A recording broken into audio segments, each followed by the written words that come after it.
Pemecatan Terawan Agus Putranto oleh Ikatan Dokter Indonesia (IDI) terus menjadi sorotan. Mantan Menteri Kesehatan itu dibela ramai-ramai termasuk dari wakil rakyat di Senayan yang kompak tak setuju dengan keputusan IDI. Seruan pembubaran IDI bahkan muncul saat rapat dengar pendapat yang digelar Komisi 9 DPR dengan pengurus IDI Senin kemarin.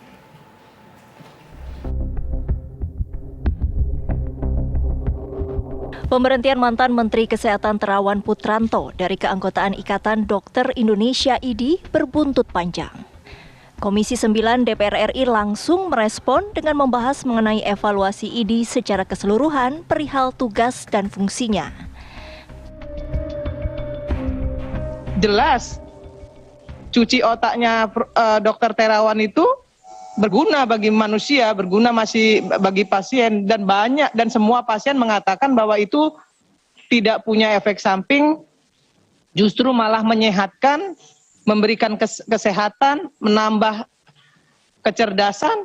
Banyak sekali yang disampaikan oleh pasien-pasien Dokter Terawan terkait dengan testimoni mereka setelah dilakukan DSA. Kemudian kesejahteraan anggota, meningkatkan kesejahteraan anggota. IDI nggak mensejahterakan anggota. Orang seenak-enak udelnya aja kok mecat-mecat anggota. Kalau memang profesi IDI itu, kalau memang tujuan IDI itu adalah mensupport anggota, memberikan perlindungan sama anggota, ini ada 2.500 dokter muda yang tidak lulus uji kompetensi dan bakal menganggur ini. Terus apa yang dilakukan IDI kepada mereka? Apa yang dilakukan IDI? Cariin jalan keluar? Enggak. Dibiarin begitu saja. Kemudian enak-enak mecat-mecat kalau nggak setuju. Bubarin aja IDI-nya. Ngapain orang cuma organisasi profesi kok. Itu suara rakyat. Suara trading topik kaget, Masya Allah. Itu suara netizen. Begitu menggelora bubarkan IDI.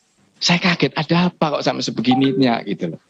Saya mencintai IDI, saya keluarga IDI dan menjadi sedemikian dekat dengan IDI ya. Nah akhirnya data, fakta, isu nasional, isu kekinian itu bukan membenturkan rakyat dengan dokter, tidak. Rakyat butuh dokter. Tapi rakyat berbenturan dengan IDI, organisasinya. Akhirnya beberapa hari saya mencari apa, ada masalah apa. Akhirnya saya membuka data-data terkait dengan apa itu IDI, isinya apa, kewenangannya seperti apa gitu. Kenapa Pak Ketum menyampaikan seperti itu, trading topik seperti itu? Karena rakyat, ini sekali lagi bukan saya, rakyat menganggap ada ketidakadilan, ada suatu hal yang keanehan ketika di ranah etik itu subjektivitas meskipun ada 1, 2, 3, 4 tertulis, tapi subjektivitas barangkali juga akan mengedepankan. Kenapa rakyat mengatakan begitu? Banyak hal yang sedemikian parah, tanda petik ya, mohon maaf. Kenapa tidak diambil ranah IDI? Misal, oknum dokter yang bermain mata dengan perusahaan farmasi.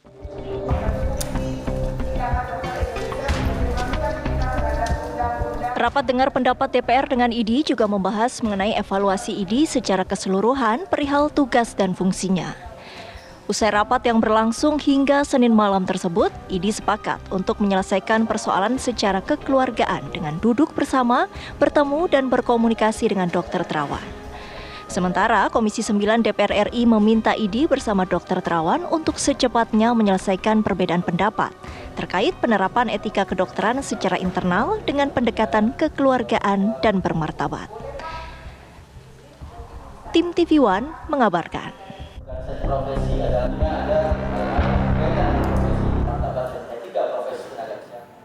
Sebelumnya, salah satu alasan Dokter Terawan dipecat IDI karena melakukan promosi kepada masyarakat luas tentang vaksin Nusantara sebelum penelitian mengenai vaksin itu selesai. Di tengah polemik ini, Dokter Terawan justru muncul bersama sejumlah tokoh nasional berkenaan dengan testimoni mereka soal vaksin Nusantara di Rumah Sakit Pusat Angkatan Darat Gatot Subroto, Jakarta.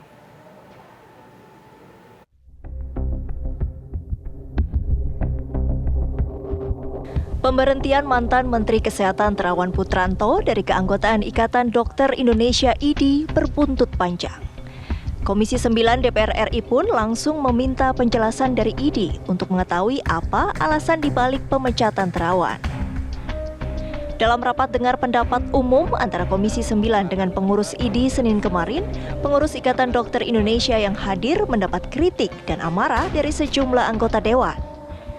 Dengan raut wajah tampak kesal, anggota Komisi 9 DPR Irma biasa buat teman-teman di Komisi 9 ya. Pemecatan terhadap Dr. Terawan Agus Putranto dari keanggotaan IDI memicu polemik luas. Pasalnya dalam surat rekomendasi yang dikeluarkan, Dr. Terawan dianggap melanggar kode etik karena melakukan promosi kepada masyarakat luas tentang vaksin Nusantara sebelum penelitian mengenai vaksin itu selesai. Sebelumnya, vaksin Nusantara yang digagas Dr. Terawan menuai polemik panjang dan dikritik banyak pihak, termasuk Ketua Satgas COVID-19, Pengurus Besar IDI Zubairi Jurban, hingga Badan Pengawas Obat dan Makanan atau BPOM. Di tengah polemik ini, Dr. Terawan justru muncul bersama sejumlah tokoh nasional berkenaan dengan testimoni mereka soal vaksin Nusantara di Rumah Sakit Pusat Angkatan Darat Gatot Subroto, Jakarta. Ini didapat dari Dr. Terawan, saya ngambil darah untuk ini vaksinasi Nusantara. Jadi kita coba.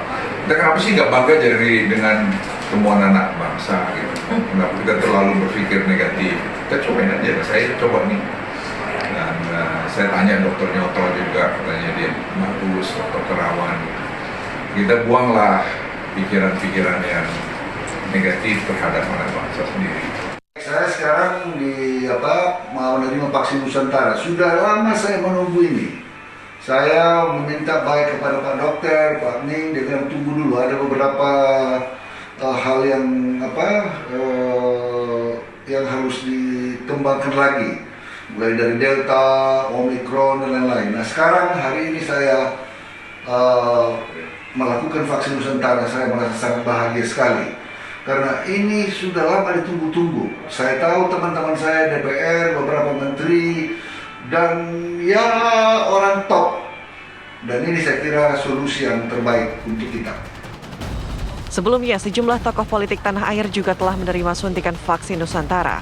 Mulai dari Wakil DPR Sufmi Dasko Ahmad, Marsikal Hadi Cahyanto yang saat itu menjabat Panglima TNI, pengusaha Abu Rizal Bakri, Kepala Staf Kepresidenan Muldoko, hingga Menteri Pertahanan Prabowo Subianto. Sempat menjadi polemik, pemerintah akhir tahun 2021 menyatakan jika vaksin Nusantara yang diinisiasi Dr. Terawan akan dijadikan vaksin booster pada tahun ini. Kini, kelanjutan pengembangan vaksin Nusantara kembali menjadi tidak jelas setelah sang inisiator dipecat dari keanggotaan Ikatan Dokter Indonesia. Tim TV One mengabarkan.